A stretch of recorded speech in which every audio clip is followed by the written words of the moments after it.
जय हिंद साथियों, आप सभी का स्वागत करता हूं आप सभी के अपने चैनल टारगेट सिलेक्शन में। साथियों, आज की वीडियो एसएससी जीडी की तैयारी करने वाले उन छात्र छात्राओं के नाम है जिनकी तैयारी थोड़ी कम है या जिनकी तैयारी ठीक है। देखिए, जिनकी तैयारी कम है तो उनकी तैयारी यहां से कंप्लीट हो जाएगी और जिसकी तैयारी ठीक है साथियों, वो यहां से क्या कर सकते हैं, रिवीजन कर सकते हैं, यानी कि कंप्लीट रिवीजन करेंगे साथियों। हिंदी का, सामान्य ज्ञान का, करंट अफेयर का और रीजनिंग और साथियों मैथ का, यानी कि जैसे आपके इस बार सवाल आएंगे हूबहू साथियों वही क्वेश्चंस लगभग मैंने लिए हैं। तो हिंदी के सबसे पहले आप 20 क्वेश्चंस देखेंगे और आपके एग्जाम में भी 20 क्वेश्चंस आते हैं। मैं अगर कहता हूं साथियों, अगर सेम टू सेम यही 20 सवाल आ जाते हैं तो आपका स्कोर कितना रहना चाहिए, आज आप ये साथियों बात मुझे कमेंट सेक्शन में बताएंगे, ठीक है ना साथियों। तो अपने स्कोर को अचीव करने के लिए लग जाइए। पहला सवाल है आपके स्क्रीन पर कि क्रय का साथियों विलोम क्या होता है, मुझे बताइए। देखिए, अगर हम क्रय की बात करें, क्रय का मतलब होता है कोई चीज खरीदना, खरीदने का विलोम क्या हो जाएगा, बेचना, और बेचना किसको कहा जाता है, विक्रय कहा जाता है। क्रय मूल्य का विलोम विक्रय मूल्य, क्रय का विलोम विक्रय हो जाएगा। दोनों बातें आप लोग ध्यान रखेंगे। उसके बाद देखिए साथियों, उदय का आपसे विलोम पूछा जा रहा है। जैसे कि आपने देखा होगा साथियों, सूर्यास्त, ठीक है ना, यानी कि सूर्य अस्त हो गया। आपने सुना होगा सूर्य उदय हो रहा है, तो सूर्य उदय हो रहा है, यानी कि मैं कह सकता हूं अस्त का विलोम क्या हो जाएगा, उदय, और उदय का विलोम क्या हो जाएगा, अस्त हो जाएगा। यानी कि जिनका भी आंसर ऑप्शन नंबर डी मैं कहूंगा, आंसर आपका बिल्कुल करेक्ट है। अगला सवाल है आपकी स्क्रीन पर, आपसे पूछा जा रहा है साथियों, अग्ग का विलोम क्या होगा, मुझे बताइए। तो अग्ग का विलोम क्या होगा, अग्ग का विलोम साथियों विग्ग होगा। उसके बाद देखिए नेक्स्ट नंबर का सवाल है आपकी स्क्रीन पर, अंधेरे में तीर चलाना, इस मुहावरे का मतलब क्या होता है, बताइए। अंधेरे में तीर चलाना साथियों, देखिए इधर उधर करना नहीं, टाल मटोल करना नहीं, व्यर्थ श्रम करना नहीं, लक्ष्य विहीन प्रयास करना। यानी कि लक्ष्य विहीन प्रयास करने को क्या कहा जाता है, अंधेरे में तीर चलाना कहा जाता है। उसके बाद देखिए मीठी छुरी चलाना, इस मुहावरे का मतलब क्या होता है, बताइए। आकर्षित करना नहीं, विश्वासघात करना, बिल्कुल साथियों। मीठी छुरी चलाने को क्या कहा जाता है, विश्वासघात करना, एक तरीके से इसको कहा जाता है। उसके बाद देखिए गाल फुलाने का मतलब क्या होता है, बताइए साथियों। अगर आपने अभी तक इस वीडियो को लाइक नहीं किया तो तुरंत वीडियो को लाइक कर दीजिए, और जो लोग भी चैनल पर नए हैं और चैनल को अभी तक अगर आपने सब्सक्राइब नहीं किया है तो चैनल को तुरंत सब्सक्राइब कर दीजिए, क्योंकि यहां से आपकी एसएससी जीडी 2025 की कंप्लीट तैयारी कराई जाएगी। डेली आपको साथियों ये क्लास दी जाएगी। देखिए, मैं कोशिश करता हूं डेली आपको क्लास दूं, लेकिन किसी दिन मैं एसएससी जीडी 2025 के लिए क्लास नहीं दे पाता हूं, तो साथियों आप लोग थोड़ा इंतजार करेंगे, क्लास आपको बहुत मिल जाएगी, ठीक है ना। मतलब कुल मिला के डेली मिल जाया करेगी, ऐसी मैं उम्मीद करता हूं। चलिए, अगर किसी दिन नहीं हो पाए तो भाई माफ कीजिएगा। चलिए भाई, गाल फुलाने को क्या कहा जाता है, रूठना कहा जाता है। क्या कहा जाता है, रूठना कहा जाता है। उसके बाद देखिए, कुछ लाभ पाने की चाह, इसके लिए एक शब्द की अगर मैं साथियों बात करूं तो आप मुझे क्या बताएंगे, कुछ लाभ पाने की चाह को क्या कहा जाता है, लिप्सा कहा जाता है। जिनका भी आंसर यहां पर ऑप्शन नंबर सी मैं कहूंगा बिल्कुल करेक्ट है। जो पहरा देता है उसको रक्षक कहेंगे, उसको सेवक कहेंगे, उसको प्रत्यागत कहेंगे, या उसको प्रहरी कहेंगे। तो उसको तो साथियों प्रहरी कहा जाता है जो पहरा देता है। उसके बाद देखिए अगला सवाल है कि नीचे दिए गए शब्द के लिए उचित वाक्यांश के लिए विकल्पों को चुनना। यानी कि आपको कुल मिला के इतनी सी बात बताना है कि अभूतपूर्व का मतलब क्या होता है, बताइए। जो किसी पर अभियोग लगाए उसको अभूतपूर्व नहीं, जिस पर अभियोग लगाया गया हो उसको अभूतपूर्व नहीं साथियों, जो पहले घटित ना हुआ हो उसको कहा जाता है अभूतपूर्व। तो जिनका आंसर जो लोग भी यहां पर हैं ऑप्शन नंबर सी के साथ मैं कहूंगा आंसर आपका बिल्कुल करेक्ट है। अगला सवाल है, सही वर्तनी वाले शब्द का चयन कीजिए। यानी कि आपसे यहां पर यह पूछा जा रहा है कि सांसारिक कैसे लिखा जाता है। तो सांसारिक की अगर बात करती हो गया साथियों एक तरीके से सान, और ये आपका क्या हो गया, ये आपका हो गया सारिक। तो सांसारिक ऐसा कहां पर लिखा हुआ है, ऐसा ऑप्शन नंबर डी में लिखा हुआ है। राइट आंसर आपका डी के साथ। अगला सवाल है कि सही वर्तनी वाले शब्द का चयन कीजिए। यानी कि परिस्थिति कैसे लिखा जाता है। तो ये तो परिस्थित हो गया, ये भी गलत है। परिस्थिति की अगर बात करें, ये आपका पारिस्थित लिखा हुआ है, परिस्थिति लिखा हुआ जो कि गलत है। परिस्थिति कैसे लिखा जाता है, जैसे आपका ऑप्शन नंबर सी में है, आंसर आपका सी के साथ जाएगा। अगला सवाल है आपके स्क्रीन पर, बताइए कि इनमें से कालिदास, आपको बताने कि इनमें से सही वर्तनी किसकी है। यानी कि कालिदास कौन से ऑप्शन में बिल्कुल सही लिखा हुआ है। तो कालिदास आप कैसे लिखते हो, जैसे ऑप्शन नंबर ए में लिखता है कि ऐसे लिखते हो? बिल्कुल साथियों, जैसे आपको ऑप्शन नंबर ए में कालिदास लिखा हुआ है सेम टू सेम आप ऐसे ही लिखते हैं। अब उसके बाद आपसे कहा जा रहा है कि शुद्ध वाक्य इसमें से मुझे बताइए कि शुद्ध वाक्य कौन सा। देखिए, काम पूरा कर डालो नहीं तो जुर्माना होगा, यह शुद्ध वाक्य है? मुझे तो नहीं लग रहा है। इस समय सर्दी, सर्दी गलत लिखा हुआ है। दोष तुम्हारा है, दोष गलत लिखा हुआ है। वक्त निकल जाता है पर बात याद रह जाती, ये आपका बिल्कुल सही जवाब, यानी कि शुद्ध वाक्य इन चारों में से जो होगा वो ऑप्शन नंबर डी वाला होगा। नेक्स्ट नंबर का सवाल है, फिर से आपसे पूछा जा रहा है शुद्ध वाक्य। देखिए, यहां पर अगर बात करें शुद्ध वाक्य की, अगर बात करें साथियों, उन लोगों की मनोवृत्ति ठीक नहीं लगती, ये शुद्ध वाक्य होगा। या खुदा की कसम गजब हो गई, नहीं गजब हो गया गलत है। इस लड़की का चाल, नहीं इस लड़की की चाल, ये होना चाहिए। यहां की हवा पानी बहुत खराब है, यहां की हवा पानी बहुत खराब है, ये होना चाहिए। मैं कहूंगा शुद्ध वाक्य आपका जो है वो ऑप्शन नंबर ए वाला है। अगला सवाल है कि इनमें से अशुद्ध वाक्य मुझे बता दीजिए, कौन सा अशुद्ध वाक्य है, बताइए। देखिए, उन्होंने अफवाह फैलाई, ये तो सही लग रहा है। शर्मा जी बुलाए हैं, मुझे मत मारो, ये सही लग रहा है। बुराई से बचो, ये देखिए शर्मा जी बुलाए हैं, ये गलत है। शर्मा जी ने बुलाए हैं, ये होना चाहिए, और शर्मा और जी अलग होना चाहिए था। चलिए नेक्स्ट नंबर का सवाल है। अब आपके सामने खाली जगह है, आपको बताने की इस खाली जगह में यहां पर वाला कौन सा शब्द आएगा, बता दीजिए। तो यहां पर साथियों क्या आपका सही जवाब हो सकता है? देखिए और बताइए सही जवाब क्या है। देखिए, हमने अपने सामान्य की स्वयं देखभाल करनी चाहिए। सामान्य थोड़ी ना आएगा, सामान यहां पर आना चाहिए। और सामान कैसे लिखा जाता है? जैसे आपका ऑप्शन नंबर बी में लिखा हुआ है, यानी कि हमें अपने सामान की स्वयं देखभाल करनी चाहिए। नेक्स्ट नंबर का सवाल है कि प्रकृति कुपित होकर अपना रूप दिखाती है, इस स्थान की पूर्ति उचित शब्द द्वारा कीजिए। तो यहां पर अगर बात करें साथियों, देखिए प्रकृति कुपित होकर अपना रूप दिखाती है, ठीक है ना। तो अपना कैसा रूप दिखाएगी? अपना साथियों विनाशकारी रूप दिखाएगी। तो यहां पर आपका आंसर जो जाएगा वो ऑप्शन नंबर डी के साथ जाएगा। अगला सवाल है आपकी स्क्रीन पर कि कैंसर रोग बड़ा दुसाध्य है, ये होना चाहिए, या दुर्साध्य है, ये होना चाहिए, दुसाध्य या दुसाध्य है, क्या होना चाहिए? क्या होना चाहिए? तो मैं कहूंगा यहां पर अगर बात करें कि कैंसर रोग बड़ा दुसाध्य है, ये जो ऑप्शन नंबर डी में है ना साथियों, ये यहां पर बिल्कुल सही तरीके से आ जाएगा। उसके बाद देखिए, अग्नि का पर्यायवाची इसमें से कौन सा नहीं है साथियों, मुझे बता दीजिए फटाफट कमेंट करके। साथियों अगर बात करें आपकी जो परीक्षा है एसएससी जीडी की, देखिए एसएससी जीडी 2025 की जब हम बात करते हैं तो आपकी जो परीक्षा है वो लगभग साथियों जनवरी महीने में शुरू हो जाएगी। यानी कि आपके पास जो समय है वो सिर्फ दिसंबर 2025 तक का है, ठीक है ना। तो साथियों जितने भी अभी दिन बचे हैं, जितने भी अभी महीने बचे हैं, अगर आप लगकर क्या डट कर साथियों तैयारी कर लेते हैं टारगेट सिलेक्शन नाम के इस चैनल से, तो मेरा वादा है साथियों आपसे कि आपको कोई माई का लाल इस एग्जाम में पछाड़ नहीं सकता, ठीक है ना। यानी कि अगर बात करें एग्जामिनर हिंदी के कहीं से क्वेश्चन उठा कर देते, जो सिलेबस आपका है ऑफिशियल सिलेबस मैं आपको पूरा कंप्लीट करवा दूंगा। मैथ का कहीं से उठाकर क्वेश्चन दे दे, रीजनिंग का चाहे जितना कठिन क्वेश्चन देंगे, मैं सब कुछ आपकी तैयारी करवाऊंगा। यानी कि मेरा एक टारगेट है, मेरा टारगेट साथियों क्या है, मेरा टारगेट यह है साथियों कि आपका हिंदी में 20/20 आए, यानी कि 20 सवाल बिल्कुल सही करके आओ। मेरा मानना यह है कि इंग्लिश रीजनिंग की अगर बात करें 20 में से 20 आप बिल्कुल सही करके आओ। मैथ की बात करें 20 में से आप 20 बिल्कुल सही कर, क्योंकि ये आपका तरीका है।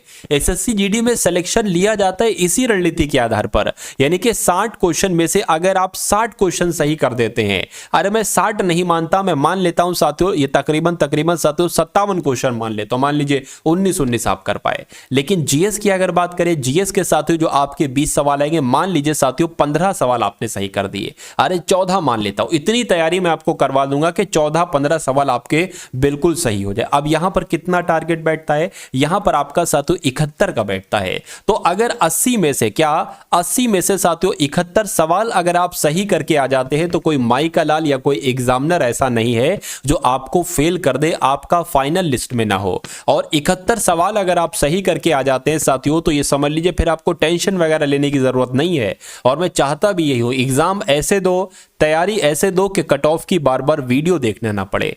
एक एग्जाम दो, उसमें ही आपका नाम आ जाए, ठीक है ना। लेकिन आपको एक शर्त है, आपको डेली 1 घंटा साथियों मुझे देना होगा। जो भी हमारी क्लास होती है 50, 55, 60 मिनट की। इसमें चारों विषयों को मैं आपको 4-4 क्लास नहीं दूंगा, मैं आपको एक क्लास दूंगा और ऐसी एक ही क्लास में साथियों पूरे सिलेबस को रिवीजन करने की हम डेली कोशिश करेंगे। यानी कि डेली प्रहार करेंगे हम किस पर, पूरे एसएससी जीडी 2024 के ऑफिशियल सिलेबस पर प्रहार करेंगे डेली। और जिस पर डेली प्रहार किया जाता है साथियों वो आपके काबू में आ जाता है। चलिए देखिए, अग्नि का पर्यायवाची आप सभी लोग बचपन से पढ़ते आ रहे हैं भाई। अग्नि का पर्यायवाची अनल होता है, हुताशन होता है, पावक होता है, लेकिन अभंग नहीं होता है। अब नहीं होता है तो आपका राइट आंसर है। नेक्स्ट नंबर का सवाल है कि अकस्मात शब्द के लिए इनमें से उपयुक्त पर्यायवाची शब्द कौन सा है, मुझे बताइए। देखिए, अकस्मात शब्द के लिए इनमें से उपयुक्त पर्यायवाची साथियों मुझे बता दीजिए इसमें से कौन सा है। तो अकस्मात को एक तरीके से अचानक भी कह सकते हैं, तो यह आपका क्या होगा, यह आपका बिल्कुल करेक्ट आंसर है। अगला सवाल है साथियों, अब अगर बात करते हैं ना, अब साथियों आपके सामने यहां पर सामान्य ज्ञान के क्वेश्चन शुरू हो चुके हैं। तो अब देखिएगा साथियों, इन सामान्य ज्ञान के क्वेश्चंस में से कितने क्वेश्चन आप बिल्कुल सही कर पाते हैं। मैंने सामान्य ज्ञान के 20 सवाल लिए हैं और 20 में से 11 से 12 प्रश्न आपको बिल्कुल सही करना है। भारत का राष्ट्रीय पंचांग किस पर आधारित है, तो आपको मालूम होना चाहिए साथियों शक संवत पर आधारित है। सवाल अगर पूछा जाए कि भारत का राष्ट्रीय पंचांग किस पर आधारित है, शक संवत पर आधारित है। उसके बाद देखिए, निम्नलिखित में से किस नृत्य में महिलाएं तोते की भांति नृत्य करती हैं, तो किसकी बात चल रही है साथियों, सुवा की बात चल रही है। यानी कि जो सुवा नृत्य है ना, इसमें महिलाएं जो है साथियों ये तोते की भांति, तोते की तरह नृत्य करती हैं।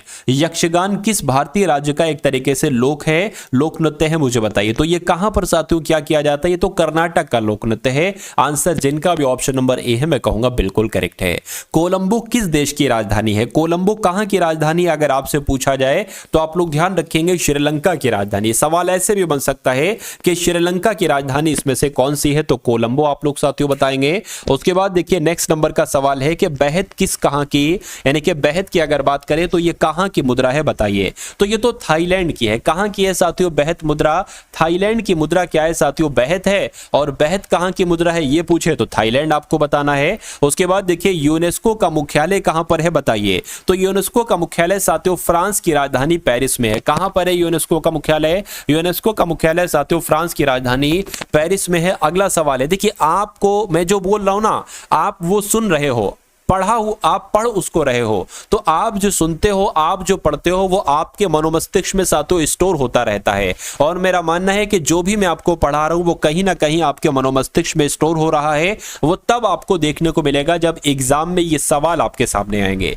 तो बस ध्यानपूर्वक आपको पढ़ते रहना, ये सब कुछ आपके मनोमस्तिष्क में स्टोर हो रहा है। देखिए, यूनेस्को की विश्व विरासत सूची में जो कंचनजंगा है ना, कंचनजंगा बायोस्फीयर रिजर्व, ये किस प्रदेश में स्थित है, तो ये तो सिक्किम में है साथियों। ये कहां पर है कंचनजंगा बायोस्फीयर रिजर्व, ये सिक्किम में है। उसके बाद देखिए, भारतीय निर्वाचन आयोग के द्वारा राष्ट्रीय मतदाता दिवस कब मनाया जाता है, मुझे बताइए। तो आपको मालूम होना चाहिए राष्ट्रीय मतदाता दिवस कब मनाया जाता है, 25 जनवरी को मनाया जाता है।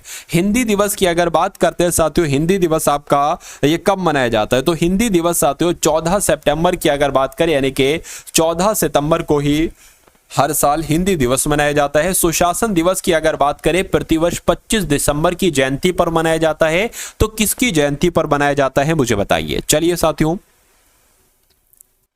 तो आप लोग ध्यान रखेंगे, अटल बिहारी वाजपेयी की जब हम साथियों बात करते हैं तो अटल बिहारी वाजपेयी की जयंती पर यानी कि 25 दिसंबर को ही साथियों सुशासन दिवस मनाया जाता है। उसके बाद देखिए, अगला सवाल है आपके स्क्रीन पर, आपसे पूछा जा रहा है कि पानीपत की दूसरी लड़ाई किन दो सेनाओं के बीच लड़ी गई थी। तो पानीपत का जो दूसरा युद्ध हुआ था यह अकबर और हेमू के बीच हुआ था। किसके बीच हुआ था साथियों, अकबर और हेमू के बीच हुआ था। अगला सवाल है कि अकबरनामा और आईने अकबरी ये किसके द्वारा लिखित है। ये आपसे परीक्षा में सवाल डिक्टो पूछा जाएगा, तो आप लोग अबुल फजल लगा दें। क्या अकबरनामा भी अबुल फजल के द्वारा लिखित है और जो आईने अकबरी है ये भी अबुल फजल के द्वारा लिखित है। ब्रिटिश वायसराय लॉर्ड कर्जन के द्वारा जो बंगाल का विभाजन किया गया था साथियों, वो कब किया गया था, ये आप सभी लोग मालूम होना चाहिए। 1905 की अगर बात करते हैं साथियों, 1905 में ही बंगाल का विभाजन किया गया था। अगला सवाल है, भारतीय सुधार समिति की स्थापना किसने की थी। तो दादा भाई नौरोजी की जब हम बात करते हैं साथियों, दादा भाई नौरोजी के द्वारा ही भारतीय सुधार समिति की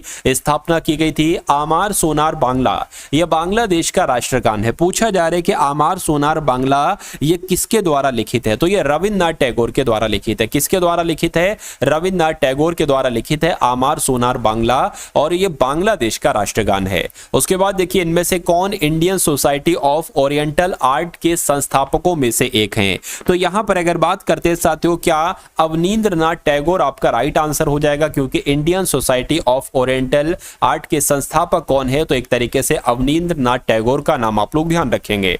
लॉर्ड कर्जन का संबंध इनमें से किस घटना से है, मुझे बताइए। तो लॉर्ड कर्जन की अगर बात करते हैं साथियों, इनके समय में बंगाल का विभाजन हुआ था। सही जवाब जिनका भी ऑप्शन नंबर ए है, मैं कहूंगा बिल्कुल करेक्ट है। अगला सवाल है आपकी स्क्रीन पर साथियों कि किसे रेलवे बोर्ड का अध्यक्ष और सीईओ नियुक्त किया गया है। सीईओ की अगर बात करते हैं साथियों, यानी कि चीफ एग्जीक्यूटिव ऑफिसर, तो किसे बनाया गया है? सतीश कुमार का नाम आप लोग ध्यान रखेंगे, क्योंकि रेलवे बोर्ड के अध्यक्ष भी यही है सतीश कुमार, और चीफ एग्जीक्यूटिव ऑफिसर भी यही है सतीश कुमार। उसके बाद देखिए अगला सवाल है कि किस राज्य के मुख्यमंत्री ने सुभद्रा योजना शुरू की है। साथियों जब देखिए मैं आपको एसएससी जीडी का पूरा पेपर जब कराऊंगा ना, तो हिंदी के सवाल होंगे, जो उसमें जीके के 20 सवाल होंगे ना, तो उसमें 4 से 5 क्वेश्चन साथियों, 3 से 5 क्वेश्चन लगभग आप करंट अफेयर के भी देखेंगे। तो एग्जाम तक अगर आप ये सभी चीजें देखते हैं तो मेरा मानना है कि कुछ आपका बचेगा नहीं, सब कुछ आपका साथियों कवर हो जाएगा।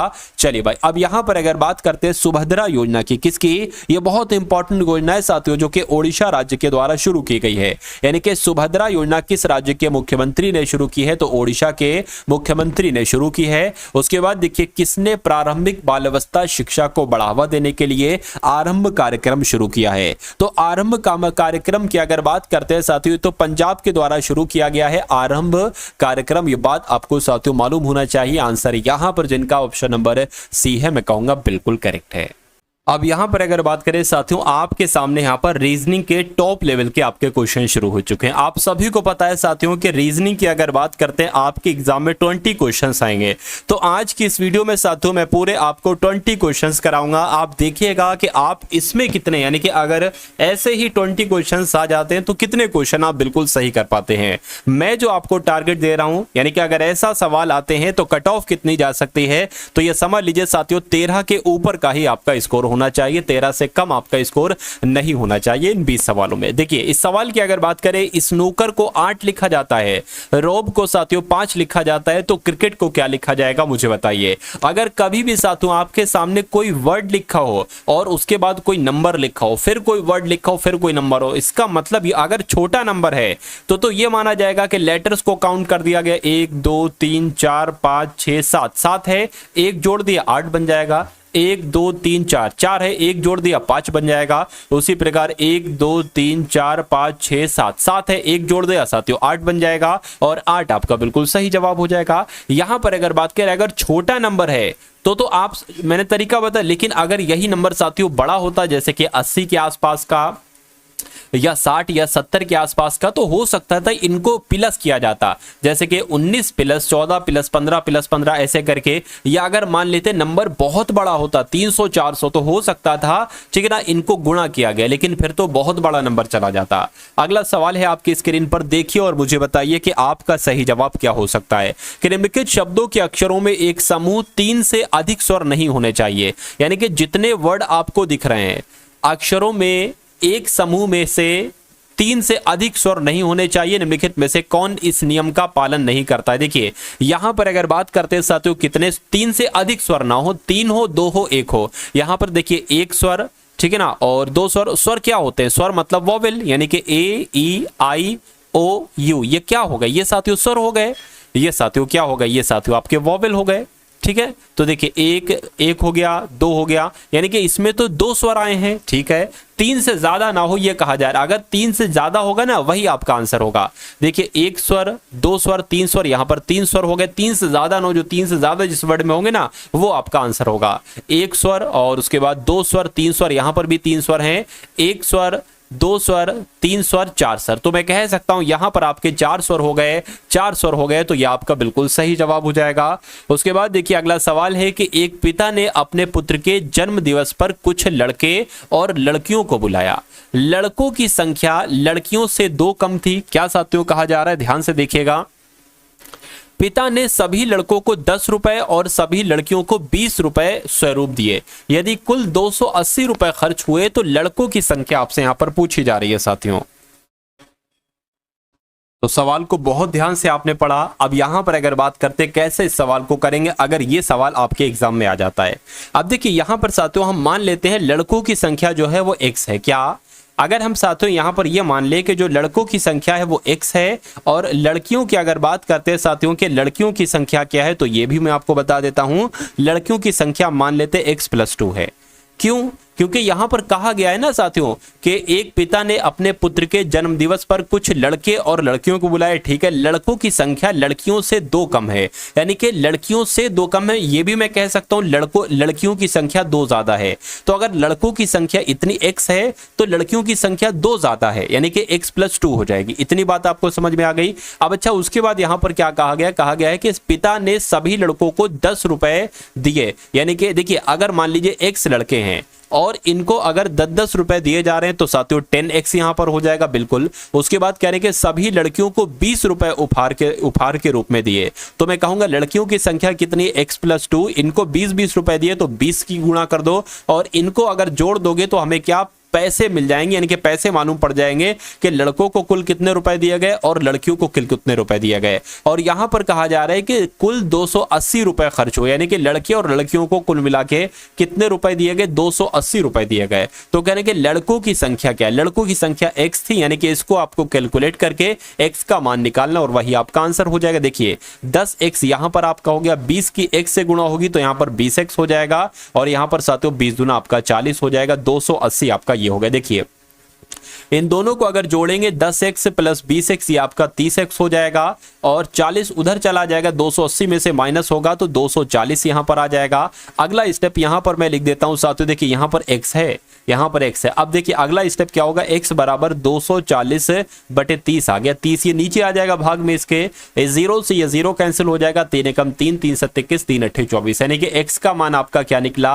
8 निकला। तो लड़कों की संख्या कितनी होगी? 8 होगी। और अगर पूछा जाता है लड़कियों की संख्या कितनी होती है तो x+2 यानी कि 8 + 2 यानी कि 10 होती। तो आंसर आपका बी हो जाता उस समय। लेकिन यहां पर जिनका भी आंसर ए है मैं कहूंगा आंसर आपका बिल्कुल करेक्ट है। अगला सवाल है आपकी स्क्रीन पर साथियों, देखिए मुझे बताइए सही जवाब क्या है। लिखा हुआ है कि एक दर्पण में देखने से पता चलता है कि जो एनालॉग घड़ी है इसकी सुइयों में 1:30 हुआ है। यानी कि अगर बात करें साथियों, क्या एक मान लीजिए घड़ी है, 12 यहां पर बजेगा, 3 यहां पर बजेगा, 6 ये, 9 ये बजेगा, 1 यहां पर बजे। कह रहे कि 1:30 हुआ है, यानी कि घंटे की सुई ये और मिनट की सुई साथियों ये आपकी हो गई।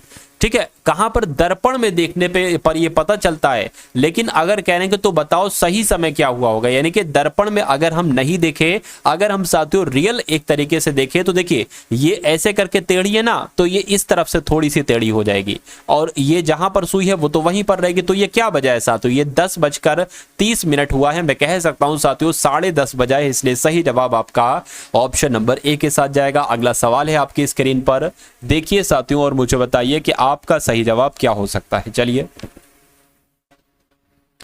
किस ऑप्शन के साथ साथियों यहां पर आपका राइट आंसर जा सकता है, देखिए और बताइए फटाफट राइट आंसर आपका क्या हो जाएगा। चलिए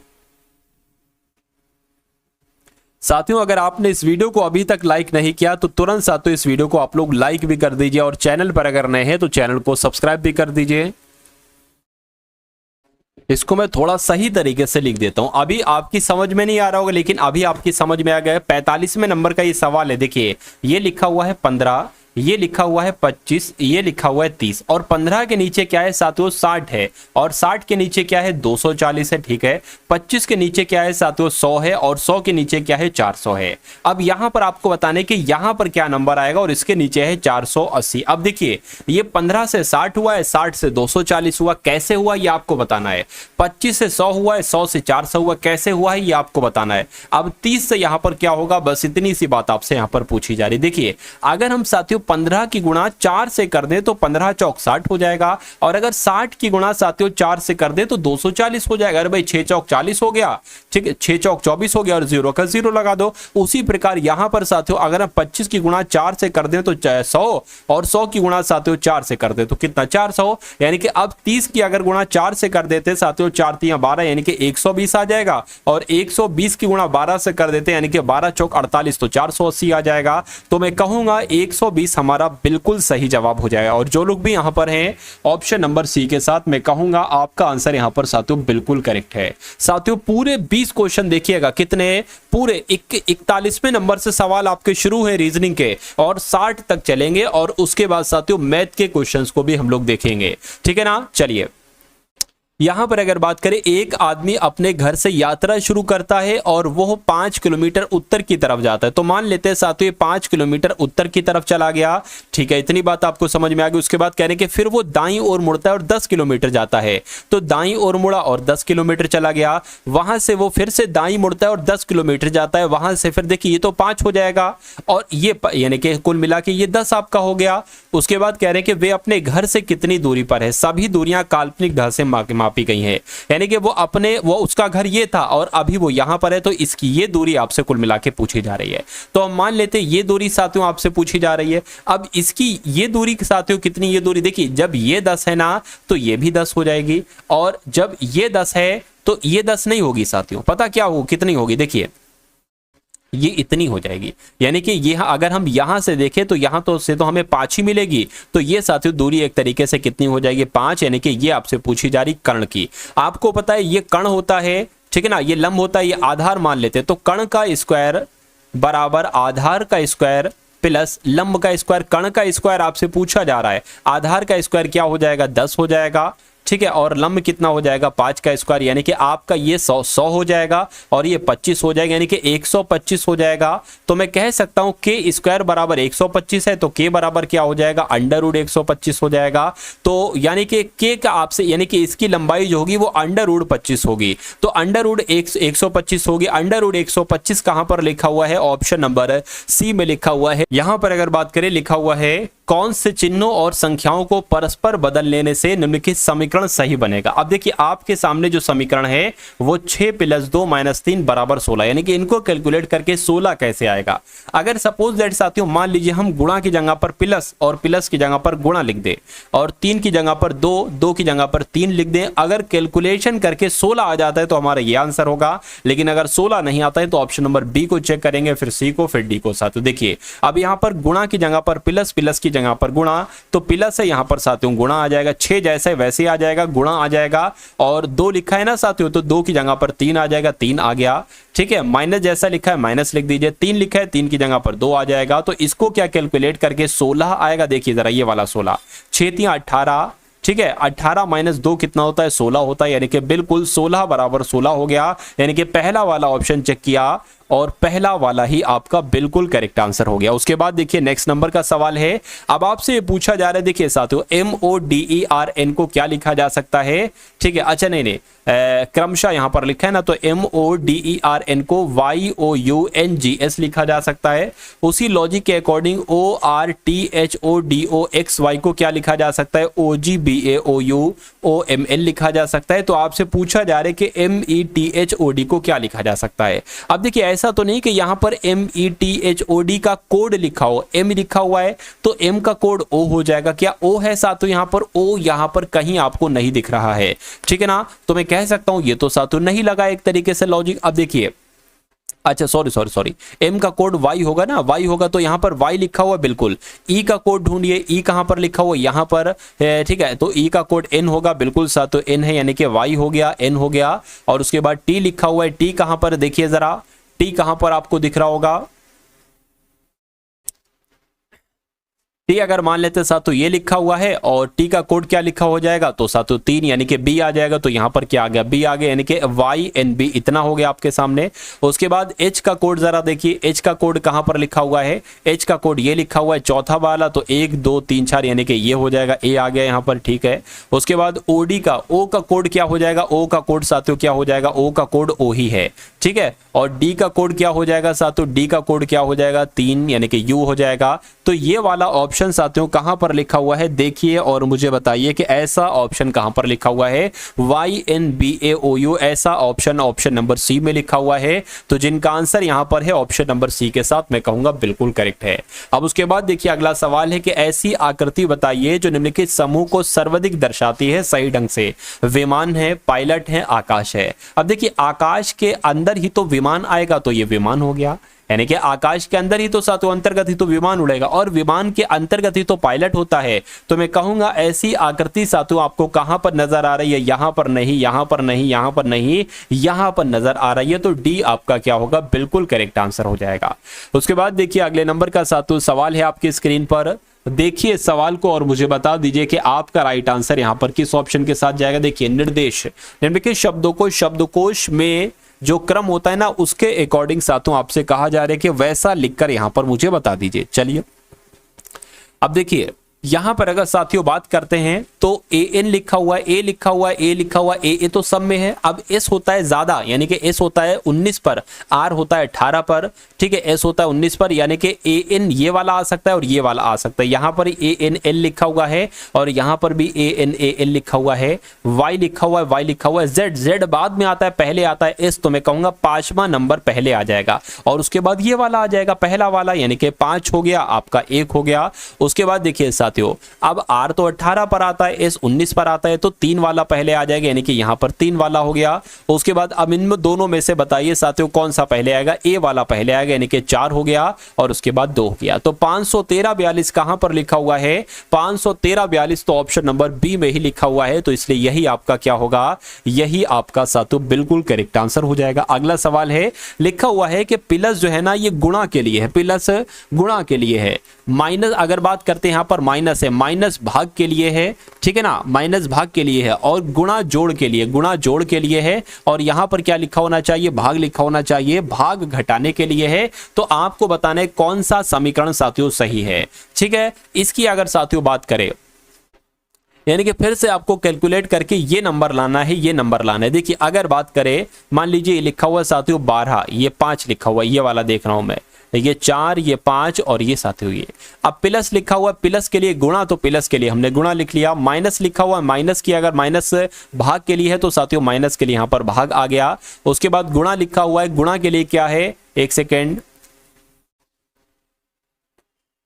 अच्छा हाँ गुणा जोड़ के लिए है, गुणा जो है वो जोड़ के लिए, यानी कि जोड़ आ जाएगा। और यहां पर भाग है तो भाग जो है ना वो घटाने के लिए। इसको कैलकुलेट करिए, क्या 16 आ रहा, अगर 16 आ रहा है तो ऑप्शन नंबर ए वाला आपका आंसर हो जाएगा। चलिए भाई इसकी अगर बात करते हैं साथियों, देखिए 12 गुणा 5 आ गया, भाग लिखा है ना तो नीचे 4 आ गया, प्लस आपका आ गया और यहां पर क्या आ जाएगा, 1 आ जाएगा, 5 में से 4 जाएगा, 4 एकम 4, 4 3 आपका 12 आ जाएगा, 3 पंजे 15 हो जाएगा, 15 और 1 कितना हो जाएगा, 16 हो जाएगा। यानी कि पहला वाला चेक किया और पहला वाला ही हमारा बिल्कुल सही जवाब हो गया।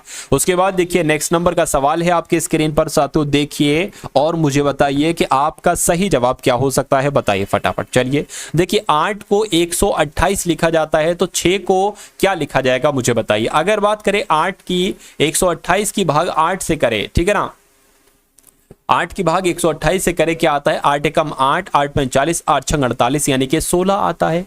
क्या आता है साथियों, 16 आता है। इतनी बात आप लोग साथियों समझ गए, बिल्कुल समझ गए। चलिए उसके बाद अब यहां पर साथियों क्या लॉजिक लग सकता है, थोड़ा सा ध्यान दीजिए तो मेरा मानना है साथियों आपके यहां पर समझ में बहुत आराम से आ जाएगा, ठीक है ना।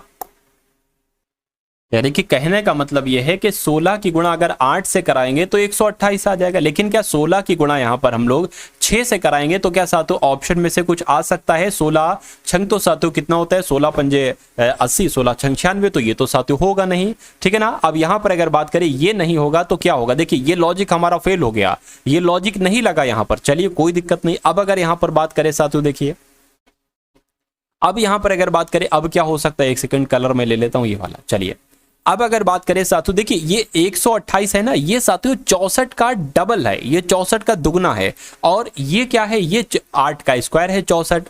यानी कि अगर बात करें इसी प्रकार 6 का स्क्वायर हम करा के 36 आ जाए, और 36 का जो डबल होता है वो साथियों कितना होता है, वो 72 होता है। और 72 ऑप्शन में भी है। यानी कि लॉजिक आप समझ गए ना, 8 से 128 कैसे बनाया गया है, पहले 8 का स्क्वायर कराया गया है 64 और 64 का डबल कर दिया 128। उसी प्रकार 6 का संबंध किससे बनेगा, तो 6 का स्क्वायर कराया गया है 36 और 36 का डबल कर दिया गया 72 बन जाएगा। तो उम्मीद करता हूं ये सवाल, ये लॉजिक आपकी समझ में आ चुका होगा। उसके बाद देखिए LACK को क्या लिखा गया है, 396 लिखा गया है, ठीक है ना। उसके बाद लिखा हुआ है BACK को क्या लिखा जा सकता है मुझे बताइए। मैंने आपको अभी बताया था कि अगर कोई वर्ड लिखा हो और कोई बड़ा सा नंबर हो तो उसका मतलब ये तो होगा नहीं 12 + 1 + 3 + 11, ये तो होगा नहीं, उसमें गुणा हो रही होगी। तो 12 × 1 × 3 × 11।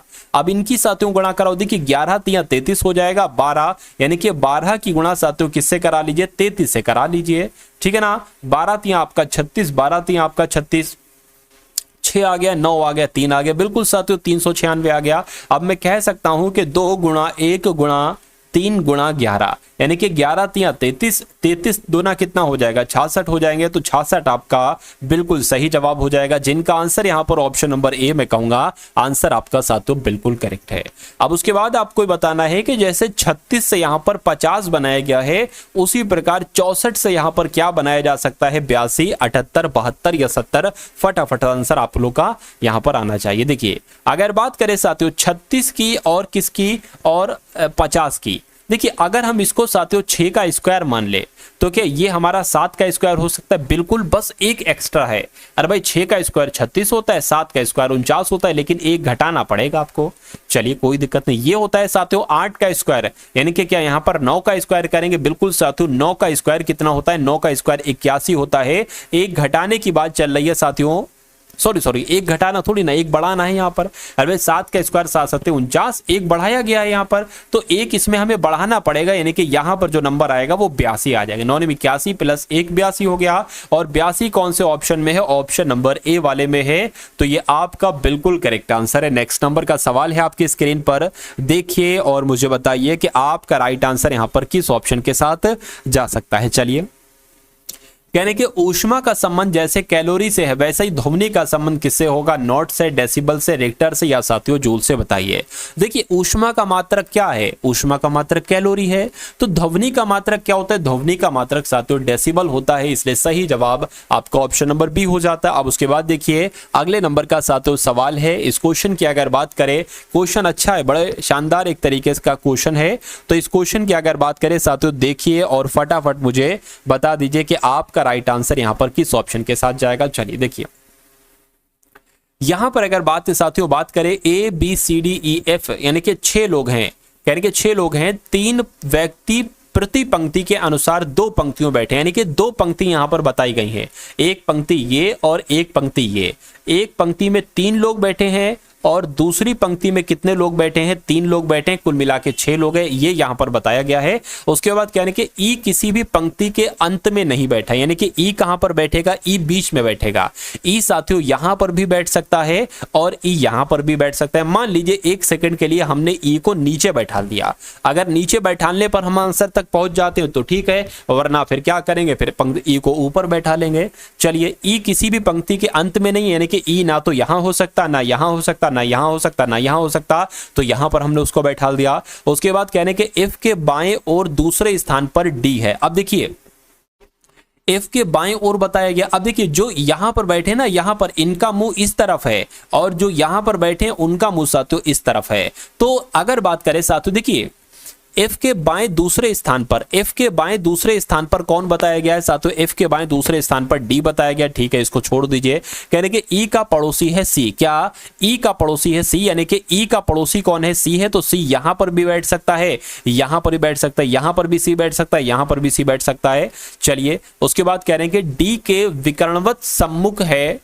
अच्छा, यहां पर कहा गया है कि सी जो है वो सी जो बताया गया है साथियों वो ई का पड़ोसी बताया गया है, और कहा जा रहा है कि जो है सी जो है ना ये डी के विकर्णवत सम्मुख है। यानी कि अगर मान लीजिए साथियों डी को हम यहां पर बैठा दें तो डी का जो होगा ना वो विकर्णवत हो जाएगा। विकर्ण साथियों ये होता है, यानी कि सी हमने यहां पर ही हम बैठा लेंगे।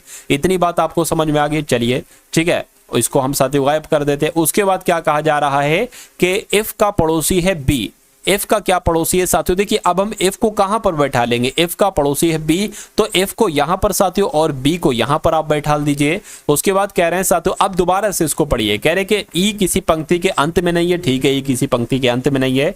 एफ के बाईं ओर दूसरे स्थान पर डी बैठा है, एफ के बाईं ओर दूसरे स्थान पर डी बैठा है, बिल्कुल साथियों डी बैठ गया। ई का पड़ोसी है सी, ई का पड़ोसी है सी जो कि डी के विकर्णवत सम्मुख बैठा है, डी के विकर्णवत सम्मुख बैठा है, ठीक है। एफ का पड़ोसी है बी, एफ का पड़ोसी बी हो गया, एफ का पड़ोसी बी हो गया। उपरोक्त सूचना के आधार पर बी के सम्मुख कौन है, तो बी के सामने कौन होगा साथियों, ई होगा, ठीक है ना, ई होगा, तो मैं कहूंगा ई आपका बिल्कुल करेक्ट आंसर हो जाएगा, जो कौन से ऑप्शन में है, जो ऑप्शन नंबर साथियों डी में है भाई, बहुत बढ़िया, वेरी गुड क्लास। चलिए अब देखिए, जो यहां पर नहीं बैठा है ना उसको वो यहां पर बैठ जाएगा, यहां पर ए नहीं बैठा है तो ए बैठ जाएगा।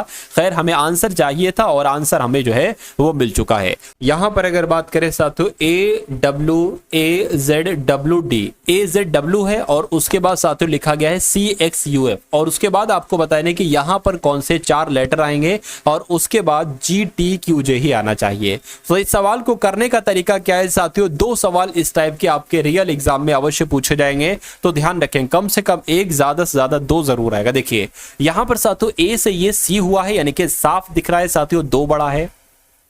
जेड से एक्स हुआ है साथियों, यहां पर 2 घटा है।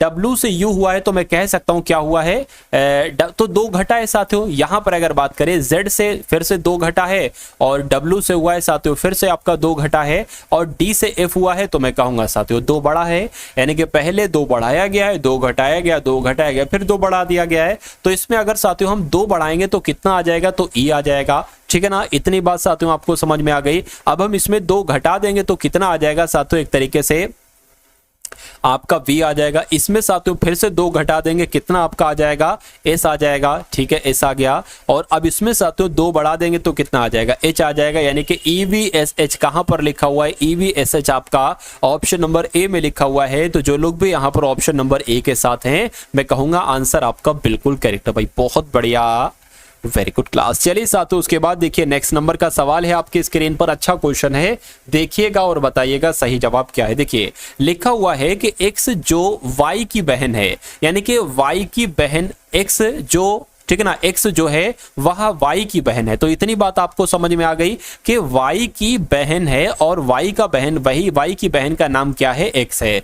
तो माइनस हम बना देंगे बहन मतलब स्त्री के लिए, ठीक है ना। उसके बाद साथियों कहा गया है कि और y भाई है z का, यानी कि ये जो y है ना ये भाई है, यानी कि पुरुष है, ये किसका भाई है, एक तरीके से ये z का भाई है। इतनी बात आपको समझ में आ गई कि x जो है वो बहन है, ठीक है, वो y की बहन है, ठीक है। उसके बाद कह रहे हैं और y भाई है किसका, z का। तो y जो है ना साथियों बताया गया है भाई है किसका, z का। उसके बाद कह रहे हैं कि z पति है p का। तो z की अगर बात करें, z पति हो जाएगा किसका, हो जाएगा p का हो जाएगा, यानी कि ये पुरुष है, ये साथियों स्त्री। इतनी बात आपको समझ में आ गई। उसके बाद कहा जा रहा है कि z पति है p का और o पिता है y का, यानी कि y का पिता कौन है साथियों, y का पिता o है। तो मैं कहूंगा y का बेटा, y की बेटी x होगी, y का बेटा y है ही, और y का बेटा एक और है z। तो कहा जा रहा है साथियों आपसे बताइए कि p का o से क्या संबंध, यानी कि o क्या कहेगा p को, तो o क्या कहेगा इनको। देखिए बेटे की बीवी है और बेटे की बीवी को पुत्री कहते नहीं, चाचा कहते, बहन कहते नहीं साथियों, पुत्रवधू होगा। तो मैं कहूंगा आंसर जिनका भी ऑप्शन नंबर डी है बिल्कुल करेक्ट है। अब अगला सवाल देखिए आपकी स्क्रीन पर है, देखिए मुझे बताइए आपका सही जवाब क्या होगा। देखिए 18 है, उसके बाद 34 है, उसके बाद 36 है, उसके बाद 54। कह रहे कि विषम संख्या कौन सी है, इसमें से अलग सबसे साथियों संख्या कौन सी है मुझे बताइए। देखिए कहने को तो ये सब संख्या सम संख्याएं हैं, ठीक है, लेकिन अगर बात करें, देखिए 18 की अगर बात करें, 18 से ये विभाजित है, ये भी 18 से विभाजित है, और ये तो 18 से विभाजित है, लेकिन ये संख्या विभाजित नहीं है। तो मैं कहूंगा यहां पर यही लॉजिक लगना चाहिए, और यही लॉजिक साथियों लग रहा है। तो इस प्रकार जिनका आंसर यहां पर है ऑप्शन नंबर ए के साथ, मैं कहूंगा आंसर आपका बिल्कुल करेक्ट है भाई, बहुत बढ़िया, वेरी गुड क्लास। चलिए साथियों उसके बाद देखिए अगला सवाल है कि 6 गुणा 7 बराबर 2 है क्या। 6 गुणा 7 बराबर 2 है, 3 गुणा 5 बराबर 5 है, तो 6 गुणा 8 बराबर क्या होगा।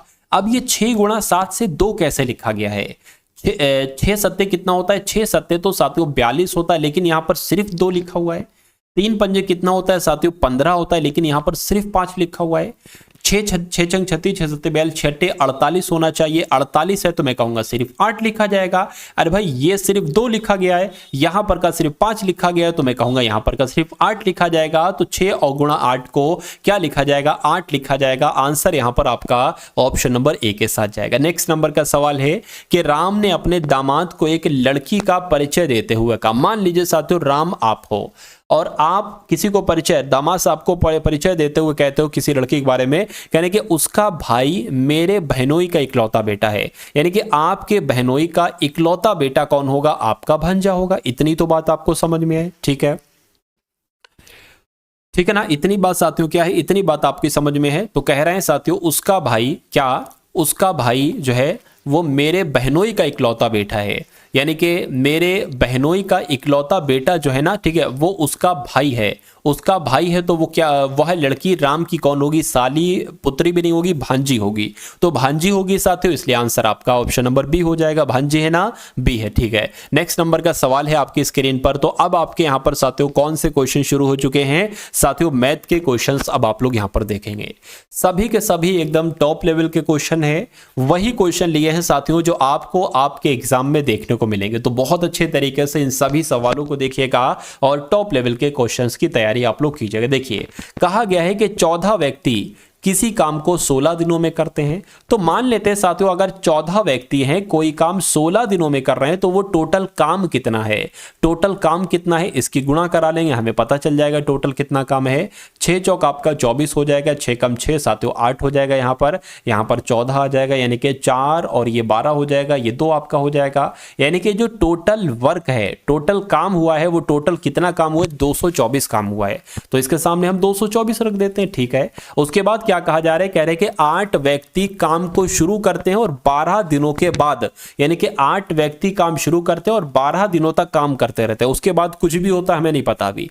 तो 12 दिन तक काम करते हैं 8 लोग। टोटल काम कितना हुआ है, 12 पंजे 60, 12 चौक 72, 12 सत्ते 84। यानी कि अगर बात करें टोटल काम आपका 224 है और 84 काम हो चुका है। क्या 84 काम हो चुका है, तो अभी कितना काम बचा है देखिए जरा, ठीक है ना, 140 काम बचा है, ठीक है। तो अभी 140 काम बचे। हाँ, उसके बाद अब देखिए कहने के 12 दिनों के बाद 8 व्यक्ति काम शुरू करते हैं और 12 दिनों के बाद उसमें 8 व्यक्ति को और शामिल कर लिया जाता है। यानी कि अभी 8 व्यक्ति तो काम कर रहे थे, 12 दिन के बाद क्या होता है, 8 व्यक्ति ये तो काम करेंगे, ये भी 8 व्यक्ति काम करने लगेंगे, यानी कि कुल मिला के 16 लोग काम करने लगेंगे। तो कह रहे हैं कि शेष काम, यानी कि जो 140 शेष काम है, इसको कितने दिन में पूरा करेंगे। अरे भाई टोटल अब कितना काम बचा है, शेष काम 140 काम बचा है। इसको साथियों अब 16 लोग कर रहे हैं, तो जब 140 काम है, इसको 16 लोग कर रहे हैं, तो ये काम कितने दिन में निपट पाएगा। तो मैं कहूंगा साथियों देखिए यहां पर अगर बात करें साथियों एक नजदीकी नंबर, पूरा तो नहीं कट पाएगा, पूरा तो साथियों यहां पर नहीं कट पाएगा। लेकिन अगर बात करें 16 की गुणा 8 से करते हैं तो कितना आता है, 128 होता है, फिर वो ज्यादा हो जाएगा, ठीक है ना। फिर आपका अगर बात करते हैं वो आपका जो है ना वो ज्यादा हो जाएगा, 144 हो जाएगा। तो 8 दिन यहां पर पूरे बच रहे हैं और 8 दिन आपका ऑप्शन में भी है, तो आपका राइट आंसर जो जाएगा वो ऑप्शन नंबर डी 8 दिन के साथ चला जाएगा, ठीक है ना। उसके बाद देखिए नेक्स्ट नंबर का सवाल है आपकी स्क्रीन पर साथियों, देखिए और मुझे बताइए कि आपका राइट आंसर क्या होगा। कहा जा रहा है कि 12,000 रुपए की रकम है, इसको इस पर 9% प्रति वर्ष की दर से 2 वर्ष के अंत में कितना चक्रवृद्धि ब्याज हो जाएगा। चक्रवृद्धि ब्याज की अगर बात करते हैं साथियों, तो मैं कह सकता हूं कि अगर हम मिश्रधन में से साथियों मूलधन को घटा देते हैं, क्या मिश्रधन में से साथियों मूलधन को घटा देते हैं, तो हमें क्या प्राप्त हो जाता है, हमें साथियों चक्रवृद्धि ब्याज प्राप्त हो जाता है। इतनी बात तो आपको पता होगी। तो मिश्रधन की अगर बात करें साथियों, देखिए मूलधन आपके पास है 12,000 जो है ना, वो आपके पास मूलधन है 12,000। चक्रवृद्धि ब्याज निकालने के लिए आपको क्या करना पड़ेगा, आपको साथियों मिश्रधन ज्ञात करना पड़ेगा। तो मिश्रधन में से ये मूलधन यानी कि 12,000 घटा देना, चक्रवृद्धि ब्याज आपको मालूम पड़ जाएगा। तो इसके लिए आप क्या करोगे साथियों, वही वाला सूत्र लगाओगे, a + b a = p 1 + r/100 की पावर t। अब आपके पास देखिए साथियों p है, p मूलधन ही तो है, और a क्या है, a मिश्रधन है, यानी कि a की वैल्यू आपको बताना है। p कितना है, मूलधन कितना है, 12,000 है, ठीक है। 1 + r कितना है, 9% है, तो यहां पर 9 आ गया बटे 100 आ गया, यहां पर t यानी कि 2 वर्ष आ गया, ठीक है। अब देखिए यहां पर अगर बात करें a बराबर क्या हो जाएगा, 12,000 गुणा 100 एकम 100, 100 प्लस 9 यानी कि 109 बटे 100 हो गया। अब स्क्वायर लगाए तो इसको साथियों 2 बार आप लोग क्या कर देंगे, 2 बार आप लोग यहां पर लिख देंगे। इन 2 जीरो से ये 2 जीरो, इस 1 जीरो से साथियों ये 1 जीरो कैंसिल हो जाएगा। तो अगर हम साथियों इन सबको गुणा करा ले, क्या यानी कि मिश्रधन की अगर बात करते हैं, मिश्रधन अब आपका कितना निकलेगा, मिश्रधन की अगर बात करें तो 12 गुणा 109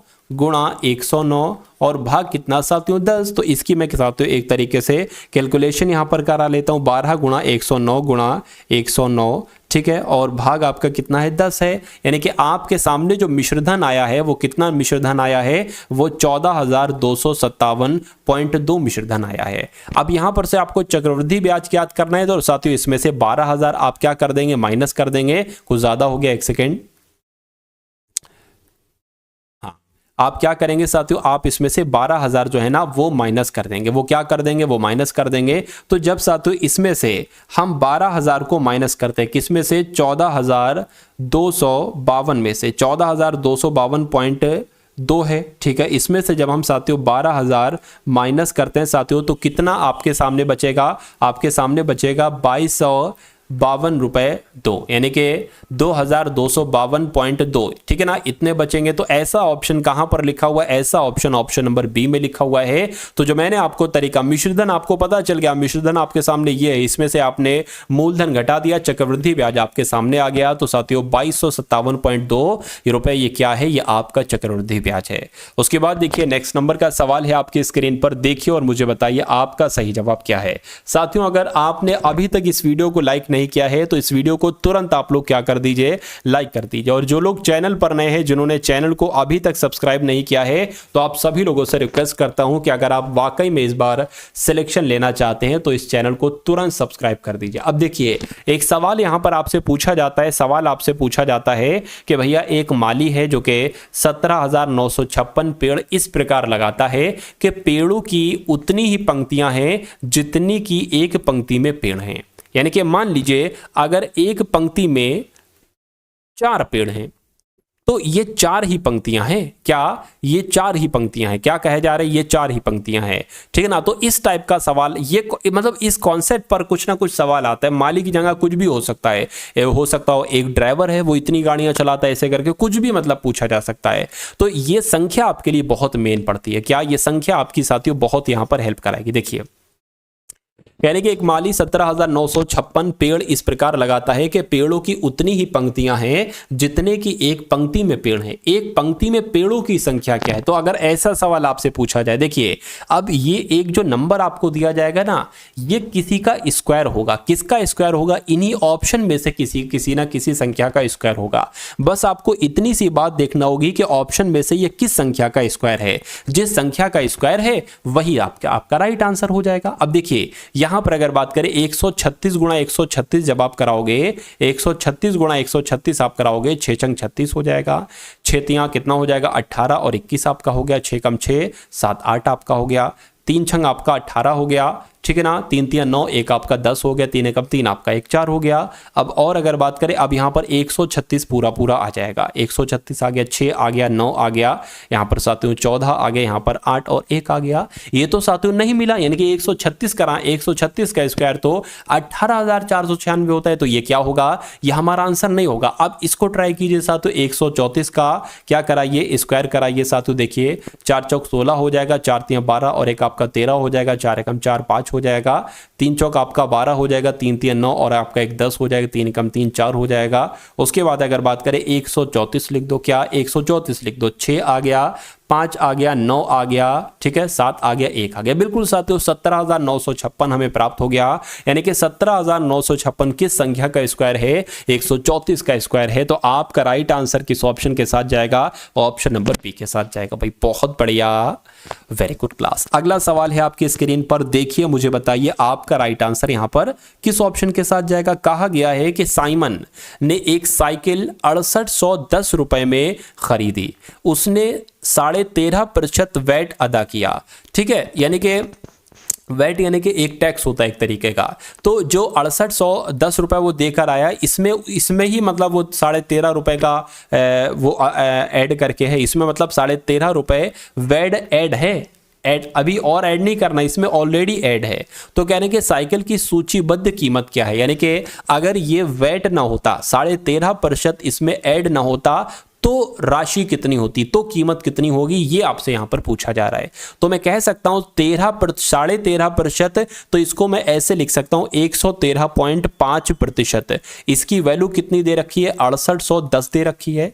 तो मैं कहूंगा 100% की वैल्यू आपसे यहां पर पूछी जा रही है। तो 100% की वैल्यू कैसे निकालेंगे, 113.5 साथियों नीचे आ जाएगा और इसकी गुणा आपकी हो जाएगी 100 से। किससे हो जाएगी साथियों, इसकी गुणा आपकी किससे हो जाएगी, 100 से हो जाएगी। तो अगर बात करें इस जीरो को हटाएंगे, आपका यहां पर क्या बढ़ा लेंगे, आपका साथियों यहां पर बढ़ा लेंगे। यानी कि अब अगर बात करें 68, 10 और 0 0 0 आ गया, भाग कितना आ गया साथियों, एक, यानी कि 11 35 आ गया।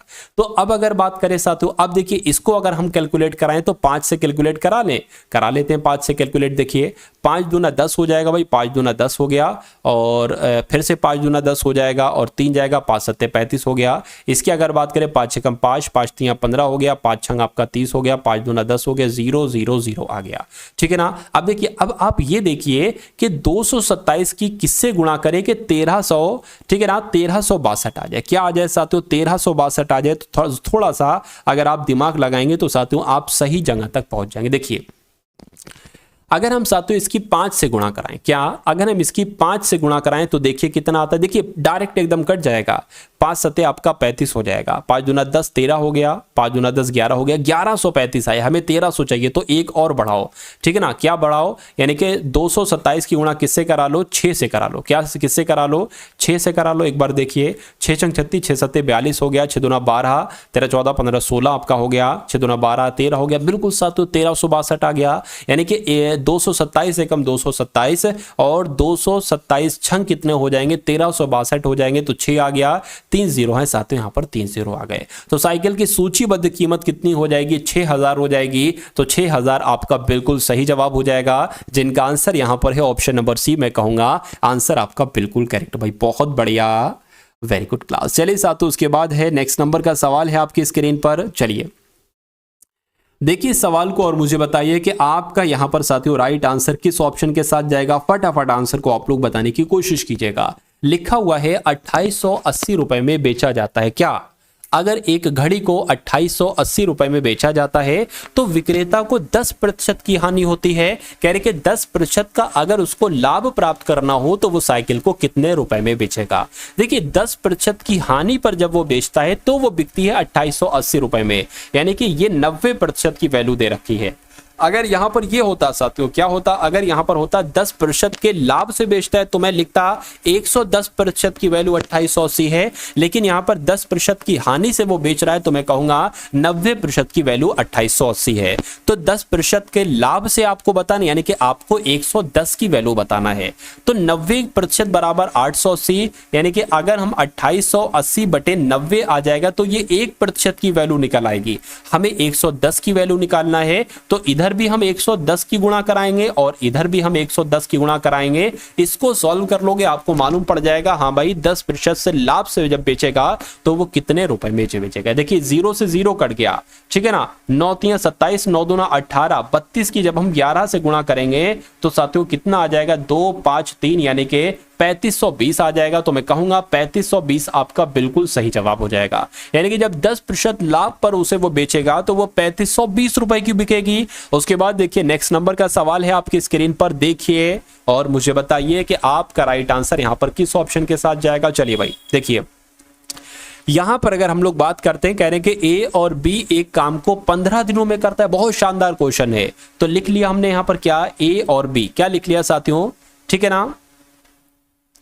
क्या हमने यहां पर साथियों लिख लिया, हमने यहां पर लिख लिया कि ए और बी मिलकर काम करते हैं तो ये किसी काम को 15 दिनों में करते हैं। उसी प्रकार कह रहे हैं कि बी और सी की अगर किसी काम को करते हैं तो ये कितने दिनों में करते हैं, ये साथियों 10 दिन में करते हैं। और कहने कि अगर ए और सी किसी काम को करते हैं तो कितने दिन में करते हैं, ठीक है ना, कितने दिन में करते हैं, 12 दिन में करते हैं। तो कह रहे कि अगर ए प्लस बी प्लस सी यानी कि तीनों मिलकर काम करेंगे तो कितने दिन का समय लगेगा। इतनी सी बात आपसे यहां पर पूछी जा रही। अब देखिए यहां पर अगर बात करें एक ऐसा नंबर ले लेंगे जो कि तीनों के पहाड़े में है तो मैं कहूंगा 60 वो नंबर है। 15 चौक 60, 10 छंग 60 और 12 चौक 48, 12 पंजे 60। इतनी बात आपको समझ में आ गई, कोई दिक्कत नहीं है, समझ में आ गई अगर अच्छी बात है। अब देखिए यहां पर अगर बात करें, ये क्या है, ये नंबर, ये टोटल काम है, टोटल काम कितना है, 60 है। चलिए अब देखिए एक बात मैं आपको यहां पर बतलाता हूं। अब यहां पर देखिए 2 बार ए है, एक ये ए है और एक ये ए है, ठीक है ना, एक ये ए है और एक साथियों ये ए है, ये एक बी है, एक बी ये है, एक ये सी है, एक ये सी है।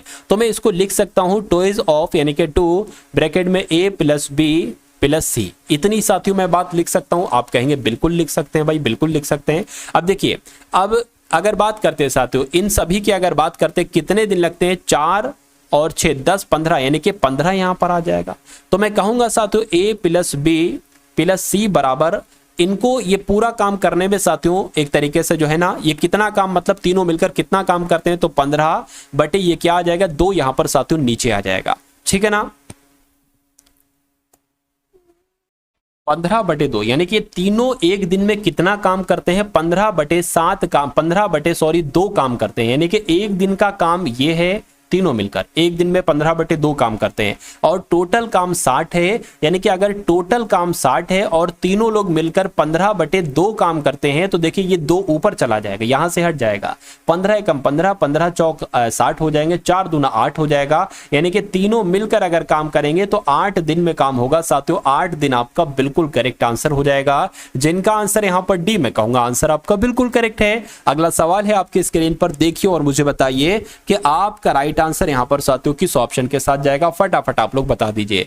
कहा जा रहा है कि 3 से आरंभ होने वाली और 5 से समाप्त होने वाली 4 अंकों की महत्तम यानी कि सबसे बड़ी और लघुत्तम यानी कि सबसे छोटी संख्याओं के बीच अंतर आपको बताना है। देखिए यानी कि अगर आपसे शुरू में, यानी कि एक ऐसी संख्या जिसके शुरू में 5 आए, सॉरी शुरू में साथियों कितना आए, 3 आए और अंत में क्या आए, अंत में 5 आए, और ऐसी सबसे एक तरीके से क्या महत्तम संख्या पूछी जा रही। तो यहां पर साथियों क्या आ जाएगा, 9 आ जाना चाहिए, यानी कि 3995 हो गई। एक मैक्सिमम ऐसी सबसे बड़ी संख्या यह है कि जिनके शुरू में 3 और 5 आए, और कहने के इस सबसे छोटी भी यही बताइए, यानी कि जिसके शुरू में साथियों 3 आए और अंत में 5 है। तो यहां पर 0 0 लेना पड़ेगा, सबसे छोटी यही है, ठीक है। अब इन दोनों का अंतर आपसे कहा गया, तो इन दोनों का जब आप अंतर कराएंगे, यानी कि 3995 की अगर माइनस आप कराते हैं साथियों इनसे, तो क्या बचेगा, 0 आ गया, 9 आ गया, 9 आ गया, यानी कि 990 बचेगा। तो 990 आपका राइट आंसर हो जाएगा। क्वेश्चन बहुत शानदार था और आपके एग्जाम में साथियों ये अवश्य पूछा जाएगा। उसके बाद देखिए अगला सवाल है, कह रहे कि किसी 2 अंकीय संख्या को, यानी कि 2 अंक की वो संख्या है और कह रहे कि उसके अंकों को पलटकर उलटकर लिखने पर बनी संख्या का योगफल सदैव जो है ना, मतलब जो अगर जोड़ दिया जाए योगफल सदैव विभाजित होता है, तो किससे विभाजित होता है आपसे पूछा जा रहा है।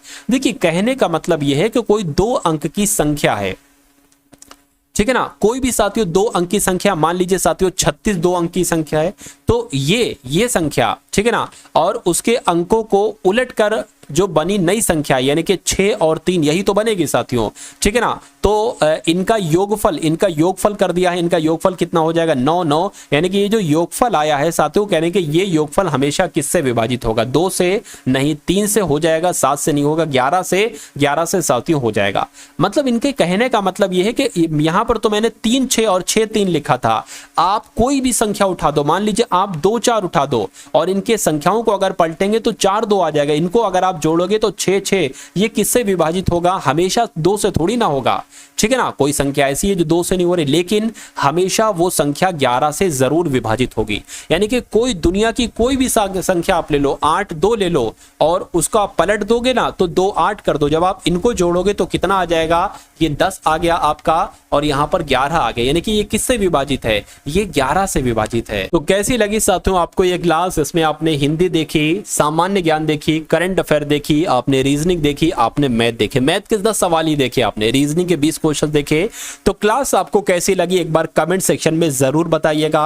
अगर आप चाहते हैं साथियों एसएससी जीडी में फाइनल सिलेक्शन लेना तो इस वीडियो को तो लाइक कर दीजिए, इस चैनल को भी सब्सक्राइब कर दीजिए। एसएससी जीडी की डेली आपको एक क्लास दी जाएगी। मेरा मानना है कि एग्जाम तक अगर वो एक क्लास आपने अपने मनोमस्तिष्क में स्टोर कर ली, उसको सिर्फ देख लिया, तो आपका एग्जाम निकलना तय है, रैंकर्स की श्रेणी में आप आओगे। तो साथियों इसी क्रम क्रम में डिस्क्रिप्शन में एक ग्रुप बनाया गया है एसएससी जीडी वालों के लिए, उसको साथियों ज्वाइन कर लीजिए। उसमें क्लासेस का लिंक आपको मिलता जाएगा। उसके अलावा साथियों आपका जो प्लेलिस्ट भी मेंटेन कर दी गई है, प्लेलिस्ट में जितनी क्लासेस पिछली हो चुकी हैं उनको भी आप लोग जाके जरूर देख लीजिएगा। तो इस वीडियो को लाइक कीजिएगा, प्यारे से कमेंट के माध्यम से बताइएगा कि ये क्लास आपको कैसी लगी, और अपने 2-4 मित्रों तक अगर इस वीडियो को शेयर कर देते हैं तो ये समझ लीजिए आपका एहसान हो जाएगा साथियों मुझ पर। तो मिलते हैं हम सभी लोग आने वाली वीडियो में। जय हिंद साथियों।